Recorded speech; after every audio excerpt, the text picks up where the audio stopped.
Hello प्यारे बच्चों, सब कैसे हैं आप लोग। उम्मीद करते हैं आप लोग बहुत अच्छे से हैं और खूब मन लगाकर अपने पढ़ाई को कर रहे हैं। तो हम फिर से लेके आ गए हैं आप लोग के बीच में क्लास 10th एनसीईआरटी मैथ्स का जो एक्सरसाइज 9.1 है, उसका आज हम क्वेश्चन नंबर 5 लेकर के आए हैं। यह बहुत ही आसान सा प्रश्न है। आइए हम आज इस क्वेश्चन को पढ़ते हैं और इसको बहुत ही आसान तरीके से हल करते हैं। तो क्वेश्चन क्या है पहले हम पढ़ते हैं। भूमि से 60 मीटर की ऊंचाई पर एक पतंग उड़ रही है। पतंग में लगी डोरी को अस्थायी रूप से एक बिंदु से बांध दिया गया है। भूमि के साथ डोरी का झुकाव 60 डिग्री है। यह मानकर कि डोरी में कोई ढील नहीं है, डोरी की लंबाई ज्ञात कीजिए। हमें यहाँ पर जो है एक पतंग मतलब कि उड़ रहा है जो डोरी से बंधा हुआ है और उस डोरी की लंबाई हमें ज्ञात करना है। तो आइए हम पहले यहाँ पर लिखते हैं सॉल्यूशन। तो पहले हम लोग लिख देंगे सॉल्यूशन।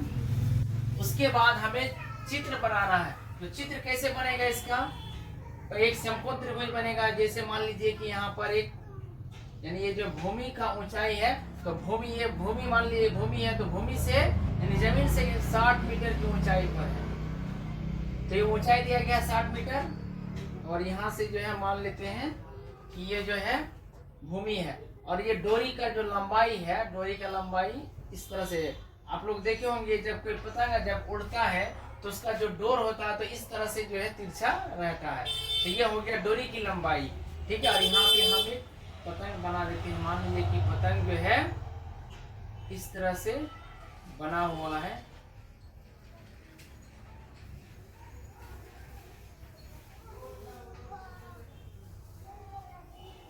ये हो गया पतंग। आप लोग देखे होंगे पतंग उड़ाए होंगे आप लोग। तो पतंग का चित्र कुछ इस तरह से बना दिए हैं। यहाँ पर जो है एक समकोण त्रिभुज बन गया। इस त्रिभुज का नाम हम लोग रख देते हैं। मान लें कि ये वाला ए, ये वाला बी, ये वाला सी है, ठीक है।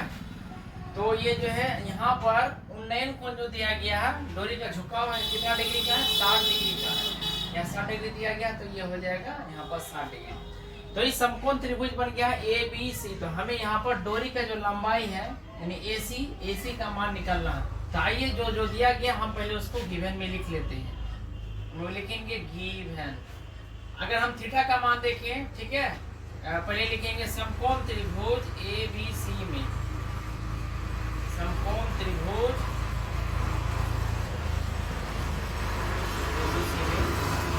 ये जो कोण दिया गया है थीटा जो है, तो थीटा का मान है 60 डिग्री। तो लिख लेंगे थीटा बराबर 60 डिग्री। और AB का मान जो दिया गया है, AB भूमि के ऊंचाई AB का मान है 60 मीटर। तो हम लोग लिख लेंगे 60 मीटर।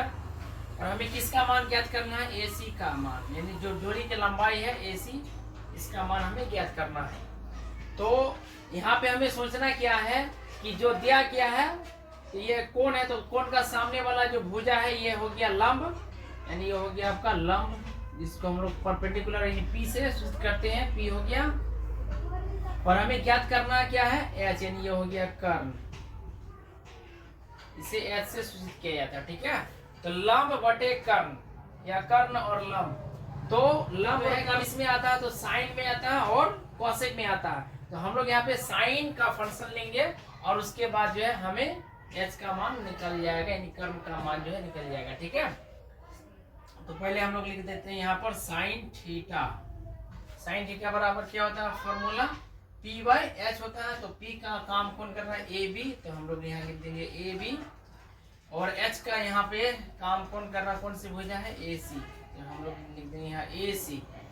अब साइन थीटा है तो साइन थीटा की जगह में हम लोग लिखेंगे 60 डिग्री। अब बराबर AB का मान है 60 मीटर, तो यहाँ पे लिख देंगे 60 और AC के जगह में AC, क्योंकि हमें AC का मान ज्ञात करना है, ठीक है।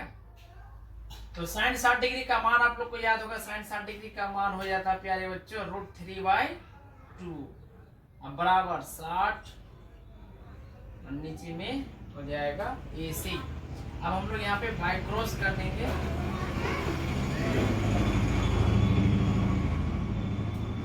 तो बाय क्रॉस करेंगे तो क्या हो जाएगा, √3 गुना AC करेंगे तो हो जाएगा यहाँ पर √3AC।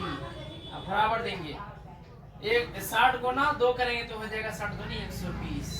बराबर किधर 120 हो गया। तो AC बराबर क्या हो जाएगा, AC बराबर 120 अपन में हो जाएगा √3। ठीक है, तो हम इसको यहाँ पर लिख लेते हैं 120 √3 है, तो √3 से हम लोग इसका परिमेयकरण कर देंगे क्योंकि नीचे में रूट आ गया है। तो 120 गुना √3 करेंगे तो हो जाएगा 120 √3, और नीचे में √3 गुना √3 करेंगे तो हो जाएगा यहाँ पर 3। अब 3 से अगर भाग लगाएंगे तो ये कट जाएगा, 3 चौके 12 मतलब 40 भाग है, तो 40 √3। तो 40 √3 ये जो निकल, ये हमें डोरी का लंबाई निकल गया। ठीक है, तो ये हो जाएगा 40 √3 मीटर डोरी का लंबाई। तो अतः में हम लोग लिख देंगे अतः डोरी की लंबाई बराबर 40 √3 मीटर। तो ये हो जाएगा इसका आंसर।